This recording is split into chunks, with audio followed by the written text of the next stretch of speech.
can regret it from behind bars, bitch.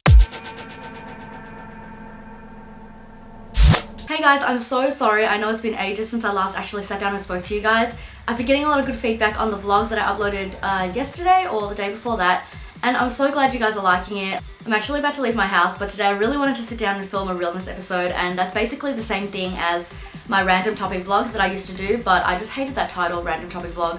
So now I'm gonna call it realness, and it's basically me putting in my 2 cents with whatever topics I want to talk about, any topics you guys want me to talk about, and if you guys leave me any questions, then I'll answer them here. But before I get started with any of that, I just want to say that I checked my YouTube channel and I have almost 200 subscribers, and that's nuts, and I know that's literally nothing to anybody else, and there are YouTubers with like millions and millions and millions of subscribers, but you guys know my upload schedule is whack. Like, there is no schedule, and before the vlog that I uploaded yesterday, the last video before that was like 2 months ago. So for almost 200 of you to not care and, you know, subscribe anyway, wanting to see more, that's crazy. So thank you so much to everyone who's stuck around and still watches me. Now that I've gotten that out of the way, the first thing I want to talk to you guys about is the marketing people that stand around in shopping malls and try to stop you every time you walk by. And I wanted to talk about this because it literally just happened to me.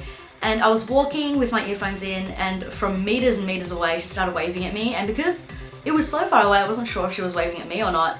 And you can tell when they like target you from really far away. Mistake number 1, I made eye contact with her, and then she started gesturing for me to take my earphones out, and she was like, oh, what song do you have on? And I'm like, something on the radio. And she was like, oh cool, what song is it? And I was like, I'm so sorry, but I'm in a rush, like I don't mean to be rude, but there's somewhere I need to be. And I feel really bad every time I reject these people, because I've actually unintentionally applied for one of these jobs before, and their job ad makes it sound like the best job in the world. They're like, oh, do you want a future in marketing? And, you know, there's no limit to how much you can earn. And obviously it sounds really great. So I was like, yeah, I want a job in marketing, whatever. So it turns out that you're meant to be at their office every single morning at like 7:30 a.m. and then they'll tick you off, you'll sign off for the day, and then they send you out into the field, which is basically whichever shopping mall or whichever intersection or street, whatever, that they want you to stand at for like 8 or 9 hours. And you just basically stop people and get them to sign up and leave their credit card details or donate or whatever. And sometimes it's actually for a really good cause. Like the one that I fell into, it was all for charity. Even if it's such a great cause, like no one wants to stop in the middle of walking just to give you money. And like that's kind of a shitty time to stop somebody because they're obviously going somewhere. And the rejection rate is so high. They said like it was 1 out of 36 people that you stop will sign up. And that's like nothing considering you're out there standing in whatever conditions it may be for like 8 or 9 hours. And you know, you're tired, you're hungry, you're thirsty, you're trying to stop people. It's like frustrating. So obviously I didn't end up doing it. But I just feel so bad for these girls who I see doing it. And some people are really, really rude to these people, which, I mean, that's not cool because everyone's just trying to earn a buck, you know, everyone just wants to earn a living. But like, in saying that, I do find these people really annoying and I hate being stopped. Like, I kind of go out of my way to look really unapproachable when I'm walking just so people won't stop me, because ain't nobody got time for that. The next thing I want to talk about is the clubbing scene, and I think people think I club a lot, but I actually don't. I think it's just because my get ready with me videos, a lot of the time I'm getting ready to go clubbing, but I actually am not a huge club goer. I don't like it. I think it's rowdy and it's just not a scene that's enjoyable, especially in Melbourne, Australia, where I am now, because it's like the most expensive hobby ever, because I don't drive, so I have to like bus out or like find my way out there or like take a cab or whatever, and then I have to pay for the cab home if no one's like driving, and I have to pay for entry and drinks and all of that, and drinks are so expensive here, and entry, like that wasn't a thing back in Hong Kong, so I didn't know until I came here that that was even required. And it's just so expensive, so I don't have the money to go out that often, and also I just don't like it, because when I get in there, I mean, luckily for me, I haven't actually witnessed it myself, but I hear a lot about fights that happen in clubs. And first of all, I've never seen even guys throw down, let alone girls having a cat fight. But man, some of these stories that I hear, just the other week, some girl I knew got thrown out, and it was said that, you know, she got into a fight in the bathrooms or whatever. And I hear about stories where girls are fighting in the bathrooms and, you know, slamming other girls' heads into cubicle doors and shit. Like, what? why would I pay to go in somewhere just to get in a fight and then get kicked out? Like, it's just silly.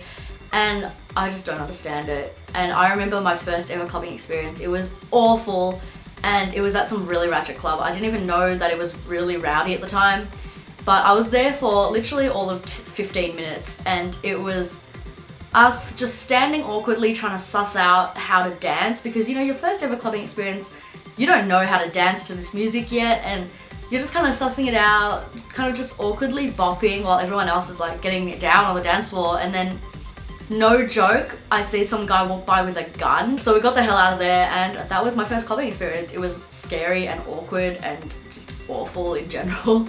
And the other day I was listening to a podcast with Shane Dawson and Gigi Gorgeous, and she was saying how, oh, I love club bathrooms because they're so nice and so fancy, and, you know, they've got things for you to touch up your makeup with and deodorant and whatever.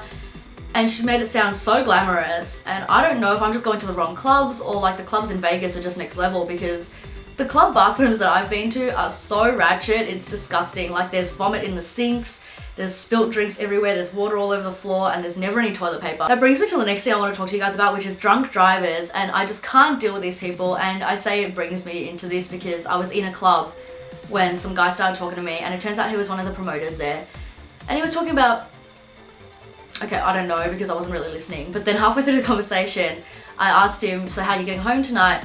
And he said, oh, I drove. So I'm like, oh, okay, so you're not drinking tonight? And he's like, oh, I'm so wasted. Really? Are you serious? I was like, that's really uncool of you, man, and you're putting everybody at risk, and that's so irresponsible, what the fuck? And he's like, oh, nah, I did it last week and the week before that. I was at some other club, and then I was so smashed, but then I drove home, and I drove my friends home too. How irresponsible is this? So I learned later on that he's just 18 years old, and I mean, that's no excuse. I have zero sympathy for people who are just young and dumb, because just because you're young don't mean you gotta be dumb. One of my friends was saying maybe he didn't know, but bitch, he knew, because he wouldn't be going around feeling like he's so cool if he didn't know already that he was breaking a rule. And second of all, if you got your license, your instructor would have told you. It's all over the TV, it's all over Billboard, it's all over the radio, it's literally everywhere that you don't drink and drive. Like, it's common sense. My friends are all so nice though. They're like, oh, let's talk to him, we'll talk some sense into him. I'm like, ain't nobody got time for that. If next time he's like even slightly implying to me that he's gonna be drinking and driving that night, I will be down there at his car taking his license plate and calling the cops, because nobody's got time to talk to this fucker. Like, he thinks he's cool for it. I mean, you know, if he's got regret or whatever, you can regret it from behind bars, bitch. In all seriousness, it is the weekend, so for those of you guys who are going out, stay safe, please don't drink and drive, and thanks for watching. I'll see you guys in my next one. Bye!